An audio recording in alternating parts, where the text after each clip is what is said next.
Ladies, can you tell us how you came to be here in Tipperary?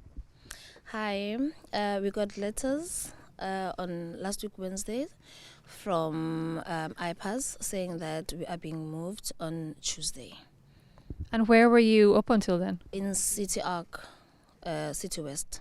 So you were in the City West Asylum hub, and then out of the blue, you were told that you had to be moved down to Tipperary. Were you given any right to say no, or? Okay, they actually never mentioned that we are going to be moved to a certain place. They just said that they will confirm prior to the date where we're going. And then on Monday, they just sent us a letter saying that we are going to be moved at 4:30 in the morning. No location, we don't know, like they didn't say anything. Even on the day when we were going, we asked them, where are you guys taking us? IPAS didn't tell us. So we never knew that we're coming here. And just for the viewers, like you've asked us not to identify you because you don't want to. What is the exact reason? We don't want to get into trouble. And how did that make you feel? I'll move on to the next lady. When you were asked to move, I understand it was out of the blue. Yeah, I was very terrified because I've been living in City Arc for more than a year. I was in the middle of my work experience.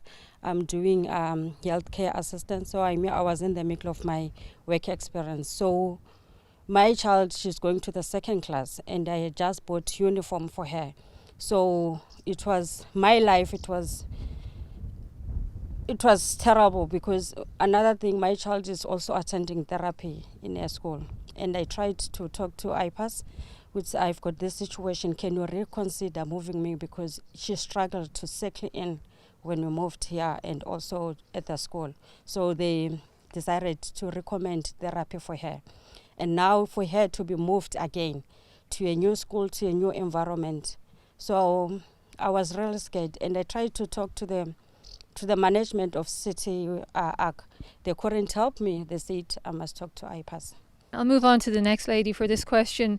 Do you know how long you will be here in Tipperary? Like the previous lady said that you didn't even know where you were coming, where you were going when you received that letter to quit where you were. So just to give you a bit of a background on how the journey was from traveling from City West.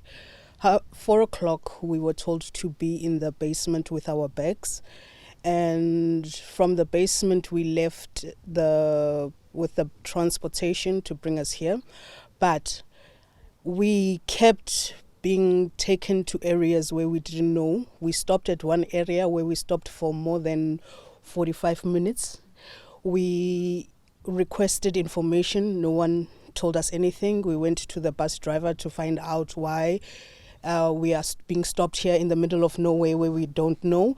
And he refused to tell us. He said he doesn't have any information. He's just doing his job.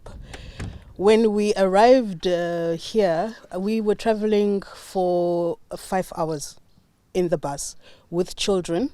And as parents, being nervous and not understanding what's happening, and no one is telling us any information, that was very frustrating for us. Was there somebody from IPAS with you? We had nobody with us. It was only us from City Arc who were traveling together with the children. So we were also asking ourselves questions. Why are we not being told what is happening? We just got a letter and no one is addressing us with anything. They were supposed to have someone to come to meet us and give us a date and a time to say, this is what's going to happen.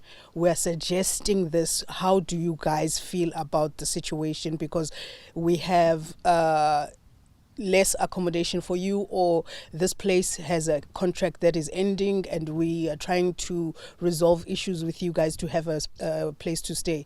We didn't have all those things. So now being moved there, waking up with children at 4:00 in the morning, and we were told we have to be at the basement because we're leaving, and then we're not told where we're going, to be welcomed by a protest, and we didn't even know this place. We didn't even know we are coming here. IPAS is not protecting us enough. Okay. And what has your general experience been with the asylum system in Ireland? It has been okay till up until now. Why would I say that? Ever since I've come to Ireland, I came to seek for protection. And honestly, I've found protection, because in City West I was exposed to safety in terms of everywhere where I was there were cameras. Be it I'm walking on the street to go to Centra, there are cameras, And then here I am, sorry to use this word, dumped in this place where even at night when I look outside there's not even a light. I've never seen cameras here. So you are more comfortable in Dublin now. Is it because you feel like you're not wanted in this area, or why? Exactly. I feel as if I'm not wanted in this area. But if maybe we knew prior to them moving us that you guys, we're gonna take you to this place, we could have googled, because what I've seen, people around here knew that a lot of asylum seekers were gonna be brought here.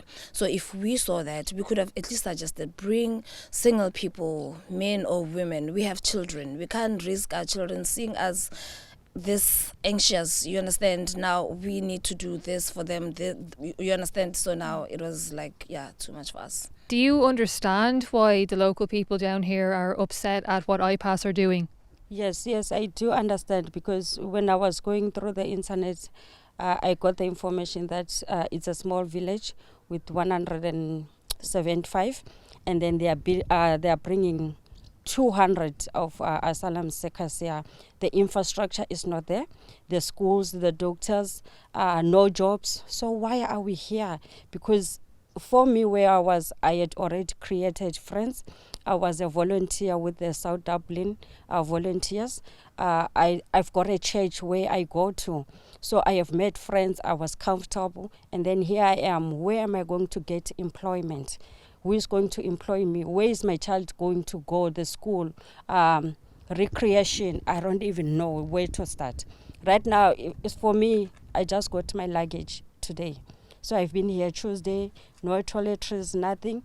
Day before yesterday, I sent an email to them in the middle of the night because my child's temperature was high. Someone was busy ringing the bell in our house, and we didn't know who that person was. So it's been frustrating. The Department of Integration, the government, they continually say we want people to integrate, we want people to eventually, if their asylum status is accepted, to go and stand on their own 2 feet. And do you think that, given where you've been dumped, to use the last lady's expression, do you think that that's possible for you now? Right now, I think our issue was now that we know the situation of the people who are living here, and there's a few of them that have built this village and they are staying here with their children and families. For us to come, it's like us invading their space. And it won't be fair for us to be here when also there's not a proper infrastructure. There's 2 schools that are already full, and we won't have space for our children to go to school. The high school is also further from here. You sound like you have sympathy for the protesters, but what would you say to the government calling them racist and thugs and far right? Number one, I have found that the people that are here, we've experienced the goodness of people in Ireland. There are families who love integrating with us. Now, we cannot put one issue for someone who doesn't like someone else and call it's a national issue or a country's issue. No, there are people with good hearts here, and we've experienced that, and we love it. People do have an understanding that all of us are humans, and we all work together because we have been put here in the world. We were born here, we were put here to work together. So we've experienced that. So we know that even though they're protesting outside, it's not out of that they hate us. It's not out of that they are angry because of the color of the skin or race or whatever.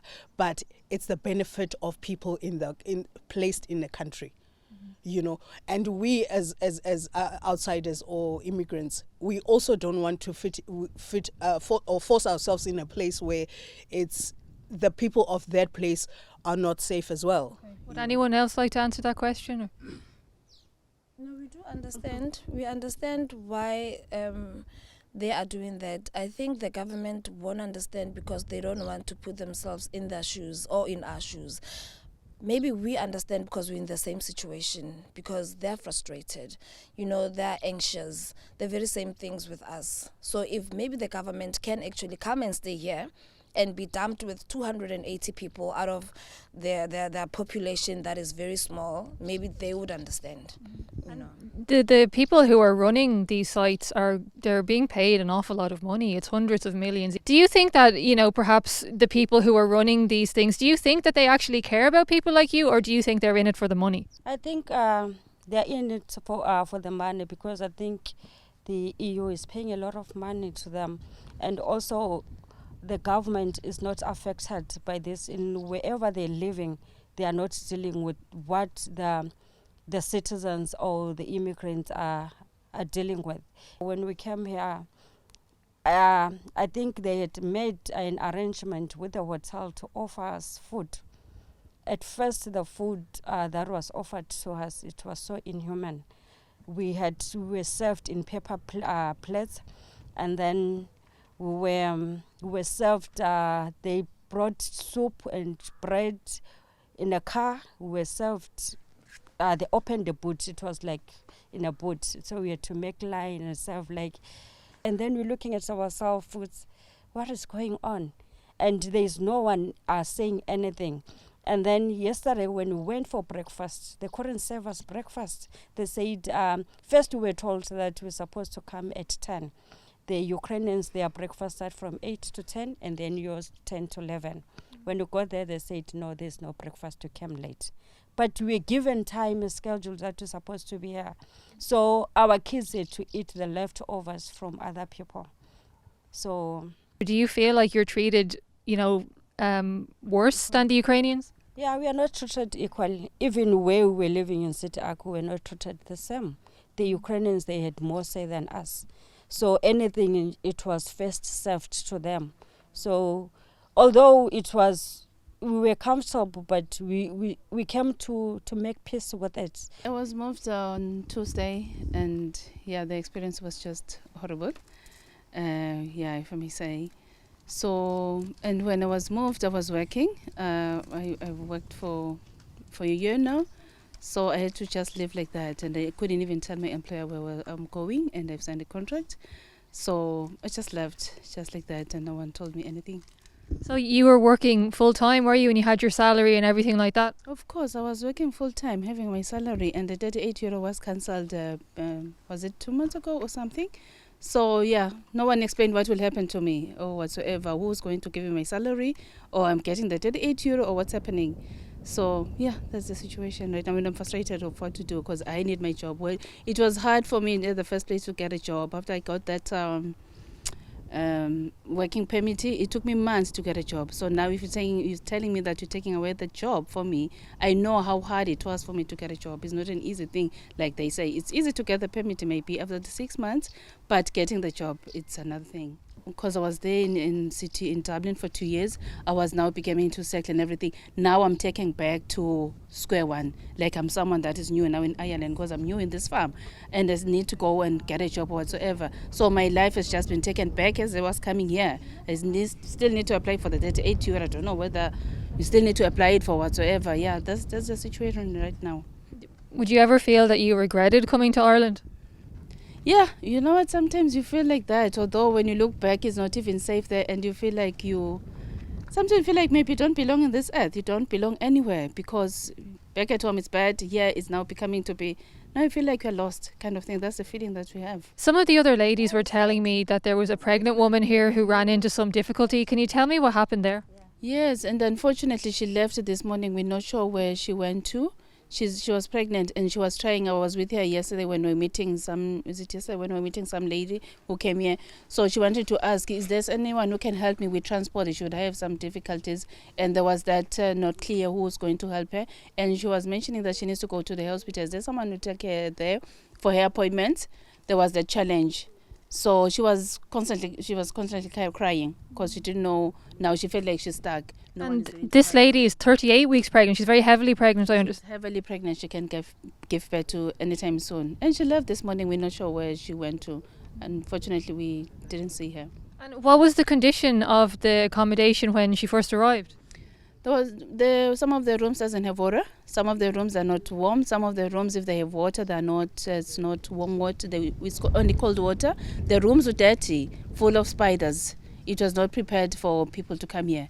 It's still dirty because we don't even have something to clean with. We're only given, I think, the following day, but soaps and everything. But we don't have brooms or mops or whatsoever to clean it. So you arrived here last Tuesday, and then one of the previous ladies was saying that you didn't have your luggage with you. Is that correct? Of course, some of the luggage you only got it today. Yes. And today is Friday of the following week. Of course, yes. Yeah, they didn't have luggage. Yeah, most of the luggage arrived today. So there's no IPAS person here helping you settle in or anything like that? No, not at all. No.